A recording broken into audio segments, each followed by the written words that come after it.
Hi, welcome to today's lesson. What I'm going to be looking at today is solving exponential equations, also known as exponential growth and decay. So, exponential growth, and decay. Alright. Now, this is not, I'm not going to be using any differentials to solve this, okay? So if you're looking for exponential equations and solving for exponential equations that involves derivatives or differentials or integrals, this is not the video for you. This is very straightforward exponential equations. Exponential equations can be summarized as y equals a times b to the power of x plus c. Now, I'm not going to deal with plus c yet. I'm just going to deal with straightforward two coefficients, okay? Straightforward exponential like that. Alright, so there are lots of notes and a lot of writing in the notes because they usually couch these types of questions in a story where they ask you to solve the story or to expand the story, okay? So things like I've got on the notes, a bacteria doubles every hour. So that's the one I'm going to look at. So they give you a whole long story and you have to create an equation from it, okay? Now, as far as I'm concerned, there's two ways that they can give you this as a question. They can either tell you a condition and then tell you what's happening to the condition, in which case you build it up, again, out pops an exponential equation, or they can give you two starting conditions and then you have to work out the exponential equation from that. Okay, so let's take a look firstly at where they start with the story. So let's say on the question, bacteria double every hour. Okay, they start with 500 bacteria, and how many after 2 hours? Okay, well, if you think that they start with 500 bacteria, okay, now these numbers are not correct, it's just to show the working, okay? So, any biologists out there? Yeah, sorry. They start with 500 bacteria, okay, so that's the start, so that's the beginning. Then after 1 hour, well, they double, okay, and I have 1,000, okay, so that's after 1 hour. Are you with me? Then I have 1,000 bacteria, and then after an hour, they double, and I have 2,000, okay? That's after 2 hours. Are you with me?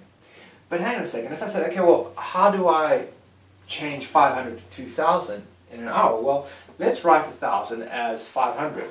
So instead of writing 1,000, I'm going to write this, 500 times 2. Does that make sense? That's 1,000. Are you with me? And then you can say, oh, okay, take a look here. Let's rewrite this a little bit better. So let's rewrite this as 500 times 2 squared. Well, that would give me 2,000. Gives me 2,000. Okay, right? But hang on a second. Look at the connection between the power of 2 and the number of hours. 500 times 2 to the power of 1, number of hours. 500 times 2 to the power of 2, 2 hours. Okay, and there we got it. The equation for this, the number of bacteria, okay, so the number of bacteria is 500 times 2 to the power of n, where n is the time, alright, where n is the number of hours, or 2 to the power of t, however you want to state it. Okay, so the straightforward thing about this is starting, what is happening each hour. Write it out for yourself and then try and simplify it in terms of the first one. Okay? So if you say how many bacteria are there after n hours? 500 times 2 to the power of n. How many bacteria are there after 10 hours? 500 times 2 to the power of 10, which is huge. Okay, I'd use a calculator for that. Alrighty.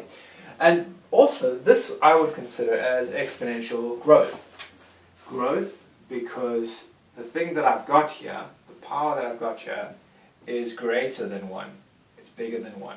Okay? As soon as it's bigger than 1, then it's going to grow. Alright?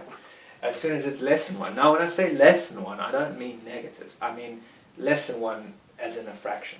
Between 0 and 1, I should say. Then it's going to shrink. So let's take a look at exponential decay. And a different way of them asking this question. Alright.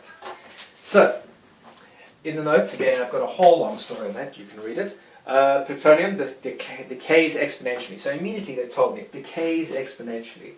So e.g., I know it decays exponentially, y equals ab to the power of x. That's what I'm looking at. Okay, as soon as they say it decays exponentially. Great, super. And they even tell me it can be expressed by w equals ab to the power of t. Okay, so there's my actual thing, but then they've given me this. The weight equals ab to the power of amount of time. All right. So if the strength starts at 2,000, but falls to 1,024 after 3 seconds, find A and B. Again, for the chemists out there, these numbers aren't correct. Okay. All right. So this is what we're referring to as we've got two initial conditions that they give me. They give me my initial condition and they give me a different condition. So it says when it starts. Now immediately when you hear the word start, you think, okay, start T0. Time is 0. So they say when it starts, well that's T equals 0. So when it starts, it's at 2,000. So I've got 2,000, right, equals, I don't know what A is, I don't know what B is, I know that T equals 0. Sorry, T equals 0. Are you with me? Okay. Alright, so that's my first condition. My second condition is after 3 seconds, it's fallen to 1,024. So I know at 3 seconds, okay, well that means T equals 3 if I'm dealing with seconds, okay? So T equals 3, so this is a different condition. This is the beginning, this is 3 seconds later. It's fallen to 1,024 equals A, B, now T equals 3. Okay, so I've got this, right? Please notice, if you've seen the video on solving simultaneous equations, I said this. If I've got two unknowns, I need at least 2 equations to solve them. Whether you solve it simultaneously or whether with this one of them is going to pop out because I know what this is. Okay, it doesn't make a difference. 2 unknowns, 2 equations, 2 conditions. Okay, so let's tidy this guy up. I've got here 2,000 equals A, B to the power of 0. Anything to the power of 0 is 1. Okay, so it's just A times 1. Well, A times 1 is A. So A equals 2,000. You with me? As simple as that. Anything to the power of 0 is 1. Okay. Right.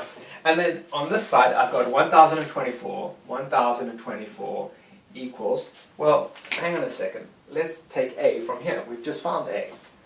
2,000, right? B to the power of 3. B to the power of 3. Still with me? Okay. So, opposite divide, times by 2,000, divide by 2,000. So I've got 1,024, because now I want to find B. Divided by 2,000, okay, equals B cubed. Alright?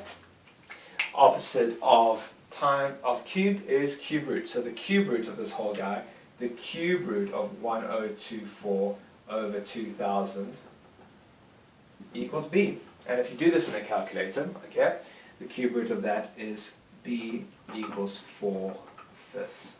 Okay, this cancels down nicely, and then if you cube root it, it will probably it cancels down to 64 over 125, and if you cube root it, you'll get that. Okay, and then we're done. And they say, well, okay, great. Well, what's the formula with the numbers in here? The weight equals 2,000 times by 4 over 5 to the power of t. Everyone with me? Okay. And then they could ask you a number of different questions with this. They could say, okay, well, what is the weight of the plutonium 2 minutes later? Okay? In which case, this would be 2 minutes. But be careful, because you worked it out in seconds here. Okay? You've used seconds to work this out. So if they say to you in minutes, you must change the 2 minutes into seconds before you plug it into here. That t you have now done here, this t is in seconds. So whatever they give you, you must always plug it in as seconds. Are you with me with that? Okay, okay. Alright, that's it. Straightforward as that, okay? All the time, all that I'm doing is I'm just using all of my algebra, and in fact, over here, I'm using bid mass backwards and opposite to the other side. My favorite. Alright. As straightforward as that. Go try a couple of these, and remember, I'm here for you.